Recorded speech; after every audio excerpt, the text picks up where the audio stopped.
പാലക്കാടൻ തീക്കാറ്റിനെ ആരതിജീവിക്കും, ആര് വാഴും, ആര് വീഴും. ഇഞ്ചോടിഞ്ച് പോരാട്ടമാണ് കഴിഞ്ഞ സർവേ പ്രവചിച്ചത്.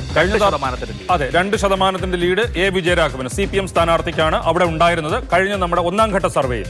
പിന്നെ വേറൊരു കാര്യം ഓർക്കണം, കഴിഞ്ഞ ലോക്സഭാ തെരഞ്ഞെടുപ്പിൽ VK ശ്രീകണ്ഠൻ 1% വ്യത്യാസത്തിലാണ് 11,637 വോട്ടെന്ന് പറയുന്നത് MP രാജേഷ് ഇന്നത്തെ മന്ത്രിക്കെതിരെ VK ശ്രീകണ്ഠൻ 1% വ്യത്യാസത്തിലാണ് ജയിച്ച UDF MP-മാരിൽ ഏറ്റവും കുറഞ്ഞ മാർജിന് ജയിച്ചത് VK ശ്രീകണ്ഠൻ. അതെ, ഇപ്പോ CPM എപ്പോഴും അവരുടെ ഒരു സേഫ് ഡിപ്പോസിറ്റ് എന്ന് കരുതുന്ന മണ്ഡലങ്ങളിൽ ഒന്നാണ് പാലക്കാട്. കഴിഞ്ഞ തവണ യഥാർത്ഥത്തിൽ പട്ടാമ്പി, മണ്ണാർക്കാട് ഈ 2 നിയമസഭാ സെഗ്മെന്റുകളിൽ ലഭിച്ച വമ്പിച്ച മേൽക്കൈ, അതായത് ന്യൂനപക്ഷ വോട്ടുകളുടെ കേന്ദ്രീകരണം, ഇതാണ് MP രാജേഷിനെ തോൽപ്പിച്ചതും VK ശ്രീകണ്ഠനെ ജയിപ്പിച്ചതും.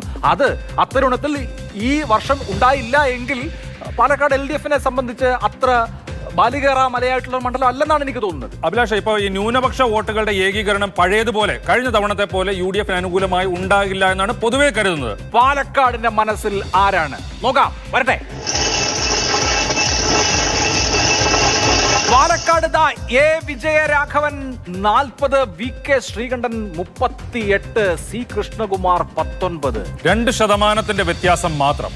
2% വ്യത്യാസം മാത്രം. അതിനർത്ഥം പാലക്കാട് ഇഞ്ചോടിഞ്ച് പോരാട്ടം നടക്കുകയാണ്. കഴിഞ്ഞ തവണയും ഇത് 2% വ്യത്യാസം മാത്രമായിരുന്നു. ഇത് നേരത്തെ പറഞ്ഞതുപോലെ കണ്ണൂരിന്റെ ഒക്കെ കാര്യം പറയുന്ന പോലെ എങ്ങോട്ടും മറിയാവുന്ന മണ്ഡലമായി പാലക്കാട്, ഇഞ്ചോടിഞ്ച് പോരാട്ടം നടക്കുന്ന മണ്ഡലമായി പാലക്കാട് മാറുന്നു. അവിടെ ഒരു സ്ലൈറ്റ് എഡ്ജ്, ചെറിയൊരു മുൻതൂക്കം എ വിജയരാഘവന് നിലനിർത്താൻ കഴിയുന്നു.